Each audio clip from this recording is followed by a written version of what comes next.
Hello दोस्तों, मैं संदीप मिश्रा आप सभी का स्वागत करता हूं आपके यूट्यूब चैनल एसएम क्लासेस में।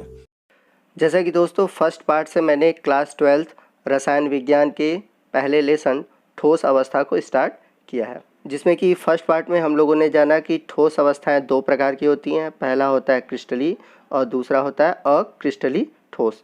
तो आज के इस वीडियो में हम बात करेंगे क्रिस्टली ठोसों को कितने वर्गों में बांटा गया है। तो ये पार्ट 2 है ठोस अवस्था का। तो आइए देखते हैं कि क्रिस्टली ठोस को किस आधार पर वर्गीकृत किया गया है। तो क्रिस्टली ठोस को उनमें परिचालित अंतरा आणविक बलों की प्रकृति के आधार पर 4 वर्गों में वर्गीकृत किया गया है। जैसा कि पिछली वीडियो में मैंने आपको बताया था कि जो ठोस होते हैं उनके कणों के बीच एक बल कार्य करता है जिसे हम बोलते हैं अंतरा आणविक बल।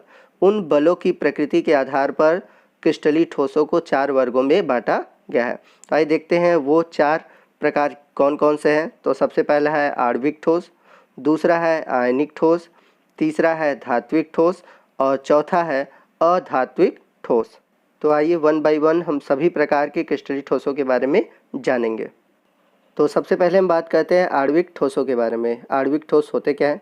तो जितने भी आणविक ठोस होते हैं उनके अवयवी कण अणु होते हैं। तो अवयवी कण कहने का मतलब जिससे वो बने होते हैं। तो जितने भी आणविक ठोस होते हैं वे अणु से मिलकर बने होते हैं, अर्थात आणविक ठोस अणुओं से मिलकर बने होते हैं। इन्हें निम्नलिखित उपवर्गों में विभाजित किया जा सकता है। तो जितने भी आणविक ठोस हैं उन्हें भी निम्नलिखित वर्गों में विभाजित किया गया है। तो आइए देखते हैं कि आणविक ठोस के कौन से प्रकार हैं, इन्हें किन वर्गों में बांटा गया है। तो यदि हम बात करें सबसे पहला जो प्रकार है आणविक ठोस का वो है अध्रुवी आणविक ठोस। तो अध्रुवी आणविक ठोस जानने से पहले हम ये जानें कि अध्रुवी यौगिक क्या होते हैं। जैसा कि आप पिछले क्लास 11th में आपने पढ़ा होगा ध्रुवी और अध्रुवी यौगिकों के बारे में। अगर आपने नहीं पढ़ा है तो मैं आपको फिर से बता देता हूँ।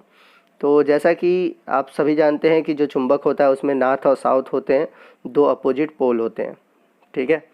ठीक उसी तरह कुछ जो यौगिक होते हैं उनमें भी ध्रुव होते हैं। अब ये ध्रुव कैसे बनते हैं? ये ध्रुव बनते हैं इलेक्ट्रॉनों के आधार पर।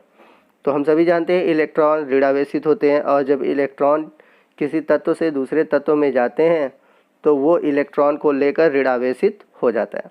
तो इस अवस्था में जो इलेक्ट्रॉन देता है वो धन आवेशित और जो लेता है वो ऋण आवेशित होता है। तो इस प्रकार जो इलेक्ट्रॉन देता है वो धन आवेशित होता है और जो लेता है इलेक्ट्रॉन को वो ऋण आवेशित होता है। तो इस कंडीशन के लिए ये ज़रूरी है कि इसमें जो तत्व होंगे वो अलग अलग प्रकार के होंगे। जैसे HCl है तो हाइड्रोजन और क्लोरीन। तो क्लोरीन की विद्युत ऋणात्मकता अधिक है इसलिए वो इलेक्ट्रॉन को लेगा और हाइड्रोजन की कम है वो इलेक्ट्रॉन को देगा। तो इस तरह से जो यौगिक बनते हैं धन आवेशित और ऋण आवेशित ध्रुव वाले उन्हें हम बोलते हैं ध्रुवी यौगिक। याद रखिएगा, ऐसे यौगिक जिसमें कि आंशिक रूप से धन आवेश या ऋण आवेश होता है उन्हें हम बोलते हैं ध्रुवी यौगिक। तो इनमें धन आवेश और ऋण आवेश होना चाहिए।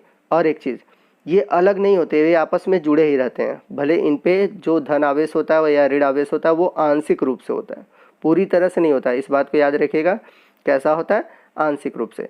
तो आंशिक रूप से जिन पर धन आवेश और ऋण आवेश होता है उन्हें बोलते हैं हम ध्रुवीय यौगिक, और जिन पर ऋण आवेश या धन आवेश नहीं होता उन्हें हम बोलते हैं अध्रुवी यौगिक। अब अध्रुवी यौगिक बनते कैसे हैं? जैसे दो तत्व हैं A और B, जब इनके बीच जो इलेक्ट्रॉन होता है वो बराबर बराबर शेयर होते हैं, अर्थात न कोई इलेक्ट्रॉन देता है और न कोई लेता है। इनके बीच इलेक्ट्रॉनों की बराबर बराबर साझा होती है और ऐसे यौगिक कहलाते हैं अध्रुवी यौगिक। तो ऐसे अध्रुवी यौगिकों में हमेशा क्या होता है, एक ही तरह के तत्व होते हैं। जैसे H2 है, Cl2 है, तो इसमें समान अणुओं के बीच इलेक्ट्रॉनों का साझा होता है। तो आइए अब हम बात करते हैं अध्रुवी आणविक ठोसों के बारे में। तो जैसा कि मैंने बताया था कि जो अध्रुविक होते हैं उनमें धन आवेश और ऋण आवेश नहीं होता और समान प्रकार के तत्व होते हैं। तो इसके अंतर्गत वे ठोस आते हैं या ऐसे परमाणु आते हैं जो कि अध्रुवी सहसंयोजक बंध द्वारा परमाणुओं या अणुओं से बने होते हैं, जैसे कि H2, Cl2, I2 आदि। तो जैसा कि आप देख सकते हैं क्लोरीन है, क्लोरीन के दो अणु हैं। तो क्लोरीन की संयोजकता होती है एक, ये आपस में क्या करेंगे, एक परमाणु एक इलेक्ट्रॉन देगा, दूसरा एक इलेक्ट्रॉन देगा और ये दोनों क्या करेंगे, एक एक अपने इलेक्ट्रॉनों को लेकर साझा कर लेंगे। तो यहाँ पर इलेक्ट्रॉनों को बराबर बराबर साझा हुआ है इसलिए यहाँ पर अध्रुवी यौगिक का निर्माण हुआ और ये जो है ये अध्रुवी आणविक ठोस हैं। यदि हम बात करें इनके बीच पाए जाने वाले बल की, तो इस प्रकार के ठोस में परमाणु अथवा अणु अति दुर्बल परिक्षेपण बंध द्वारा या फोर्स द्वारा बंधे होते हैं। अब इनके मध्य दुर्बल परिक्षेपण बल क्यों होता है, मैं आपको समझा देता हूँ। क्योंकि जब किसी भी यौगिक में प्लस और माइनस होते हैं, अर्थात इलेक्ट्रॉनों का आदान और प्रदान होता है, तो उनके बीच क्या होता है, बहुत प्रबल आकर्षण बल होता है। तो कह सकते हैं कि जो ध्रुवीय यौगिक होते हैं उनमें परमाणुओं या अणुओं के बीच आकर्षण बल अधिक होता है, परंतु जो अध्रुवीय यौगिक होते हैं उनमें तो कोई प्लस माइनस है नहीं, अर्थात इनमें एक दुर्बल परिक्षेपण बल कार्य करता है और इस कारण जो अध्रुवीय आणविक ठोस होते हैं उनमें वीक बॉन्डिंग या कमज़ोर बंध पाया जाता है। अब इस आधार पर हम इनके गुणों की विवेचना कर सकते हैं। तो यदि हम बात करें अध्रुवीय ठोसों के गुणों के बारे में, तो ये ठोस मुलायम और विद्युत के अचालक होते हैं। अब ऐसा क्यों होता है? ऐसा इसलिए होता है कि हम सभी जानते हैं कि अभी मैंने बताया था कि जो अध्रुवीय ठोस होते हैं उनके अणुओं के बीच आकर्षण बल कम होता है और जब आकर्षण बल कम होता है तो उनके अणुओं के बीच जो होता है परमाणु या अणु पास पास नहीं होते, थोड़े से दूरी पर होते हैं, जिस कारण ये ठोस मुलायम होते हैं और विद्युत के अचालक होते हैं। यदि हम बात करें इनके गलनांक की, तो इनके गलनांक कम होते हैं। गलनांक कम होने का कारण सेम वही है, चूँकि इनके बीच आकर्षण बल कम है, तो आकर्षण बल कम होने के कारण जो अणु होते हैं दूर दूर होते हैं, जिसके कारण इन्हें कम ताप पर ही क्या किया जा सकता है, गलाया जा सकता है। इसलिए इनका गलनांक क्या होता है, कम होता है और ये सामान्यतः कमरे के ताप और दाब पर गैस अथवा गैसीय अवस्था में होते हैं। तो जैसा कि अगर इनके फिजिकल स्टेट की बात करें, नॉर्मल टेम्परेचर कह सकते हैं हम रूम टेम्परेचर पर, तो ये जनरली लिक्विड फॉर्म में या फिर गैसियस फॉर्म में पाए जाते हैं। आइए नेक्स्ट हम बात करते हैं ध्रुवीय आणविक ठोस के बारे में।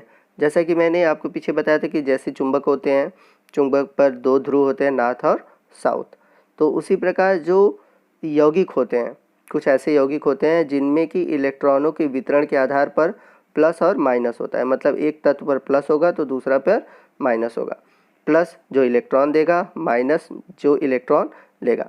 तो इस वजह से जो ध्रुवीय आणविक ठोस होते हैं इसके अंतर्गत वे ठोस आते हैं जो ध्रुवीय सहसंयोजक बंध द्वारा बने होते हैं, जैसे HCl है, SO2 है इत्यादि।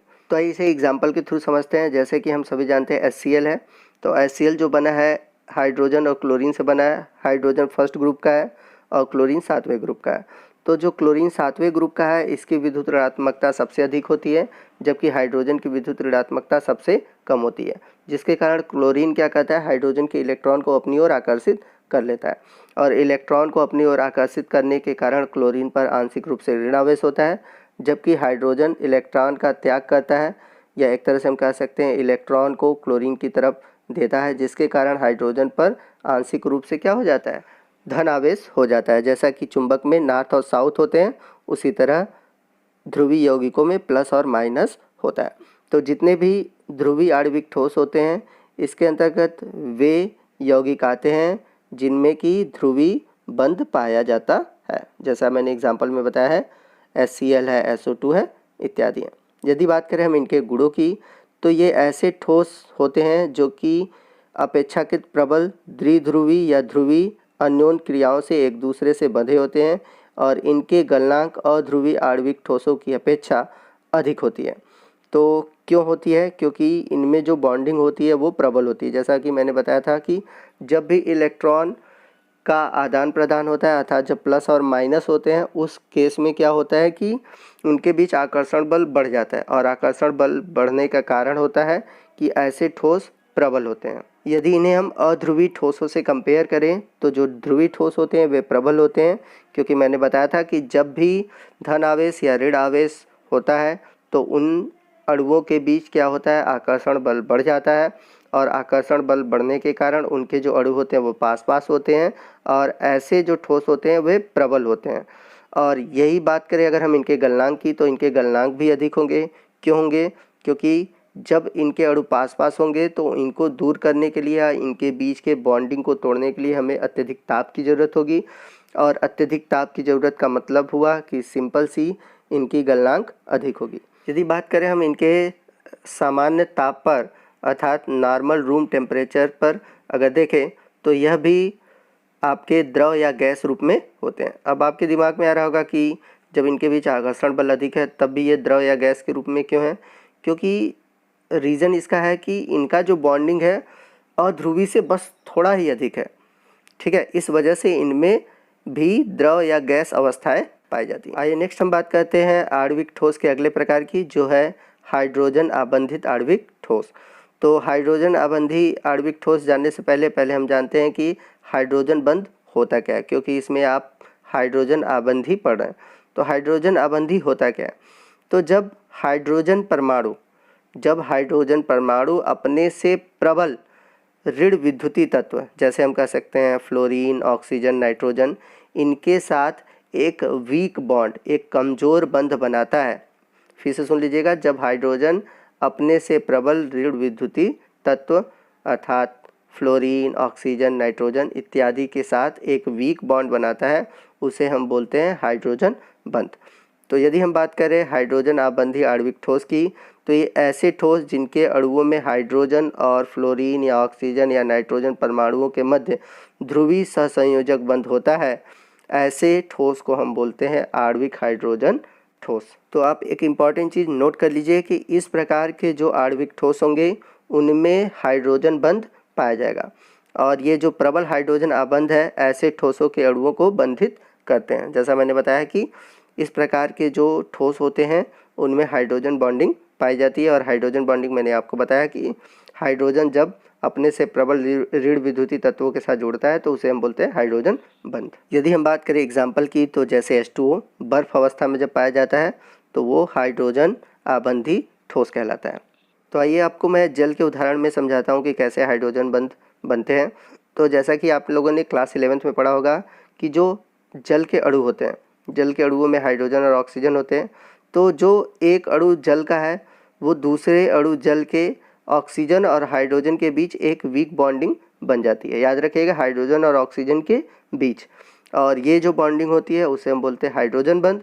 इस कारण जो जल होते हैं, जल के परमाणुओं के बीच जो बर्फ़ वाली अवस्था है उसमें आपके क्या पाए जाते हैं? हाइड्रोजन आबंधी आणविक ठोस के रूप में पाए जाते हैं।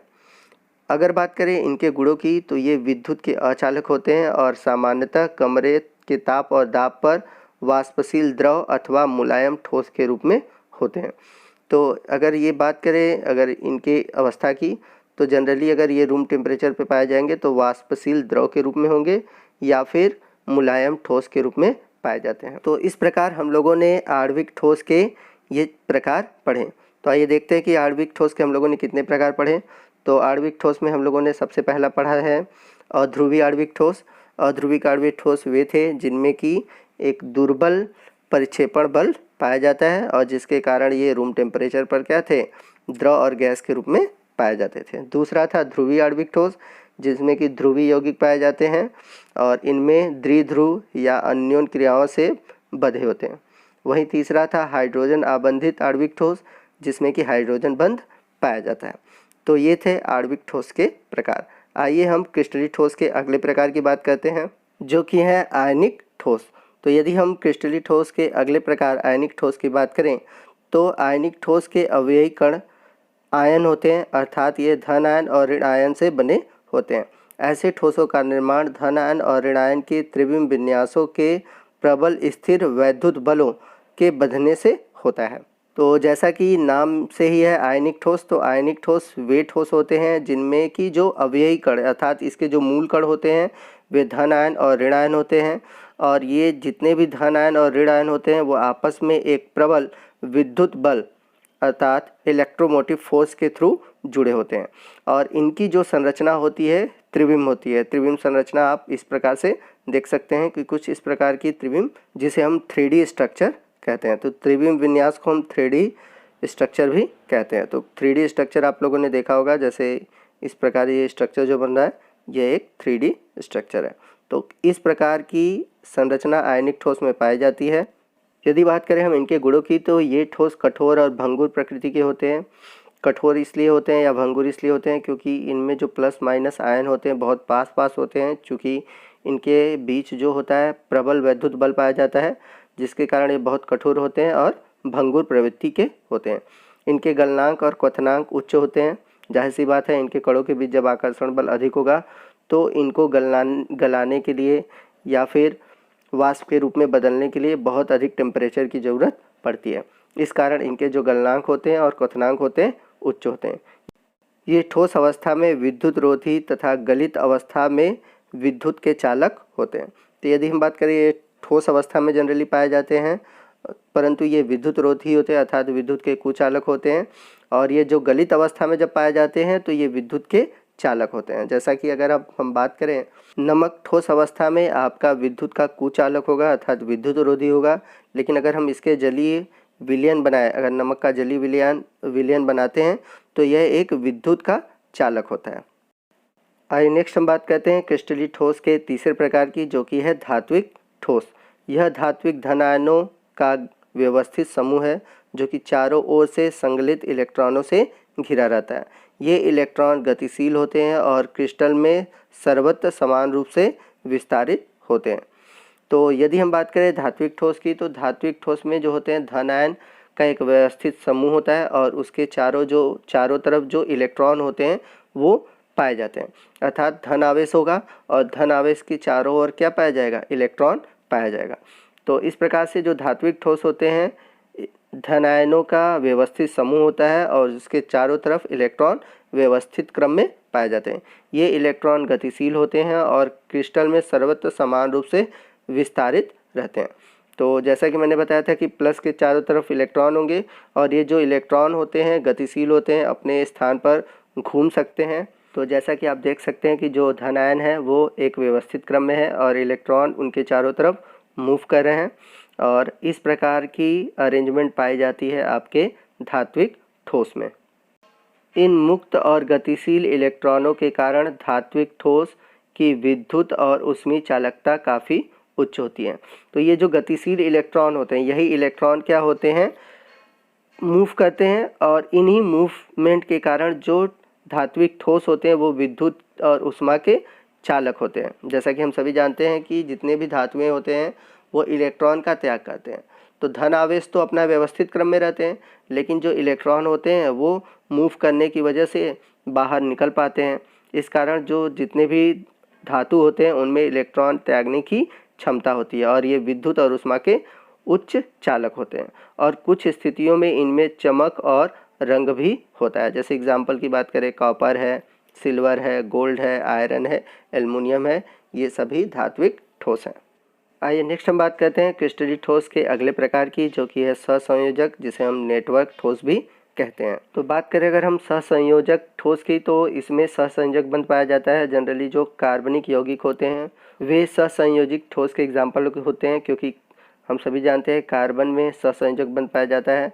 अगर इसके इलेक्ट्रॉनिक विन्यास की बात करें तो इसका इलेक्ट्रॉनिक विन्यास होता है 2 और 4 और इनके बाहरी कक्षा में 4 इलेक्ट्रॉन होते हैं, जिसके कारण ये 4 सहसंयोजक बंध बनाते हैं।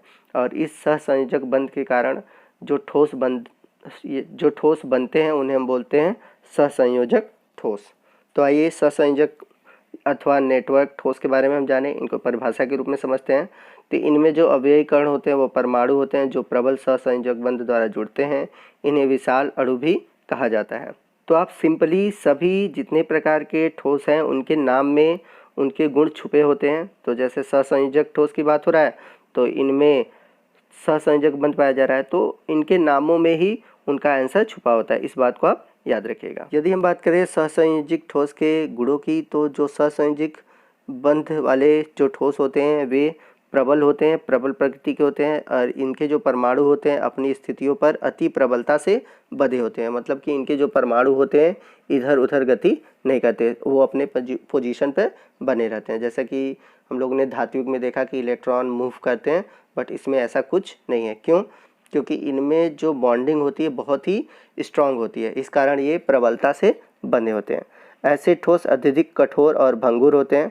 चूँकि बॉन्डिंग स्ट्रांग है अणुओं के बीच, इसलिए ये अत्यधिक क्या होंगे, कठोर होंगे और भंगुर प्रकृति के होते हैं। भंगुर अगर आप नहीं जानते तो भंगुर का मतलब होता है जो ईजिली टूट जाते हैं, उन्हें हम क्या बोलते हैं, भंगुर। अब यदि बात करें इनके गलनांक और क्वथनांक की, तो इनके गलनांक अत्यधिक उच्च होते हैं, क्योंकि बॉन्डिंग स्ट्रांग है तो जाहिर सी बात है इनके गलनांक क्या होंगे, बहुत अधिक होंगे। और ये विद्युत रोधी होते हैं, जैसे अगर हम बात करें हीरा, सिलिकॉन कार्बाइड, एल्युमिनियम नाइट्राइड आदि। परंतु अगर इसमें हम अपवाद के रूप में ग्रेफाइट को ले सकते हैं। ग्रेफाइट हम सभी जानते हैं कार्बन का एक अपरूप है, हीरा और ग्रेफाइट। तो ग्रेफाइट एक अपवाद है, अर्थात ग्रेफाइट कोमल और विद्युत के चालक होते हैं। जैसा कि अभी हम लोगों ने पढ़ा कि जितने भी सहसंयोजक ठोस होते हैं वे बहुत प्रबल होते हैं, कठोर होते हैं, और विद्युत के क्या होते हैं, अचालक होते हैं, विद्युत रोधी होते हैं। परंतु ग्रेफाइट जो है ये उल्टा प्रकृति रखता है। ये पहली चीज़ कोमल है अर्थात कठोर नहीं है, और दूसरा विद्युत का चालक है। अब ऐसा क्यों है, क्योंकि इसकी जो संरचना होती है विशिष्ट होती है। विशिष्ट संरचना के कारण ये अपवाद वाले गुण रखता है। जैसा कि आप इमेज में देख सकते हैं हीरे के नेटवर्किंग को और ग्रेफाइट के नेटवर्क को। तो ग्रेफाइट में आप देख सकते हैं जो इलेक्ट्रॉन होते हैं वो फ्री होते हैं, और इलेक्ट्रॉन फ्री होने के कारण ये क्या कहते हैं, इलेक्ट्रॉन का त्याग कर सकते हैं। इस कारण ये विद्युत के चालक होते हैं। और यदि इनकी संरचना में देखें तो इनके अणुओं के बीच की जो दूरी है हीरे में देखेंगे कम है, जबकि ग्रेफाइट में अधिक है। और हम सभी जानते हैं कि जहाँ पर दूरी अणुओं के बीच अधिक होती है उनमें जो ठोसपन होता है या एक तरह से जो कठोरता होती है वो कम होती है। इस कारण जो ग्रेफाइट है, ग्रेफाइट के जो ठोस हैं ये कोमल होते हैं। ये तो बात हुई कोमल होने के कारण की। वहीं विद्युत का चालक क्यों होते हैं, क्योंकि मैंने बताया था कि इसमें आप देख सकते हैं इमेज में कि इनके जो इलेक्ट्रॉन है फ्री स्टेट में, बहुत से इलेक्ट्रॉन आप बाहर की तरफ देख रहे हैं मुक्त अवस्था में, और मुक्त अवस्था में होने के कारण ये विद्युत के चालक होते हैं। तो इस रीजन की वजह से जो ग्रेफाइट है वो अपोजिट कैरेक्टर शो करता है। तो इस प्रकार हम लोगों ने क्रिस्टलीय ठोस के 4 अलग अलग रूपों को पढ़ा। पहला था आणविक ठोस, जिसमें कि हम लोगों ने 3 अलग अलग प्रकार देखे। वो 3 प्रकार कौन कौन से थे, अध्रुवी ठोस, ध्रुवी ठोस और हाइड्रोजन बंधित ठोस। वहीं दूसरा था क्रिस्टलीय रूप का आयनिक ठोस। आयनिक जो ठोस होते हैं उनमें स्थित वैद्युत बल पाया जाता है, जिसके कारण ये कठोर और भंगुर प्रकृति के होते हैं। इनका गलनांक और क्वथनांक उच्च होता है। वहीं बात करें जो तीसरा प्रकार था वो था धात्विक ठोस की। इसमें जो इलेक्ट्रॉन होते हैं वो मूव करते रहते हैं धनायन के चारों ओर, और ये काफ़ी विद्युत और ऊष्मा के चालक होते हैं। वहीं चौथा प्रकार था आपका सहसंयोजक, जिसे हम नेटवर्क ठोस भी कहते हैं। और ये जो ठोस होते हैं इनमें सहसंयोजक बन पाया जाता है, परंतु ये विद्युत के कुचालक होते हैं। तो इस प्रकार हम लोगों ने क्रिस्टलीय ठोस के 4 प्रकार के बारे में पढ़ा। तो आपको वीडियो कैसा लगा ज़रूर बताइएगा हमें। अगर वीडियो अच्छा लगा होगा तो प्लीज़ वीडियो को ज़रूर लाइक कीजिएगा। कोई भी डाउट हो आप हमें कमेंट करके पूछ सकते हैं, और इस वीडियो को अपने दोस्तों में अधिक से अधिक शेयर कीजिए। और यदि आप हमारे चैनल पर नए हैं और अभी तक आपने हमारे चैनल को सब्सक्राइब नहीं किया तो प्लीज़ सब्सक्राइब कीजिए, और यदि आपने हमारे चैनल को सब्सक्राइब कर रखा है तो सब्सक्राइब मत कीजिएगा। आज की वीडियो में बस इतना ही। मिलते हैं ठोस अवस्था से जुड़े हुए और टॉपिक के साथ। तो आज के लिए बस इतना ही। जय हिंद, जय भारत।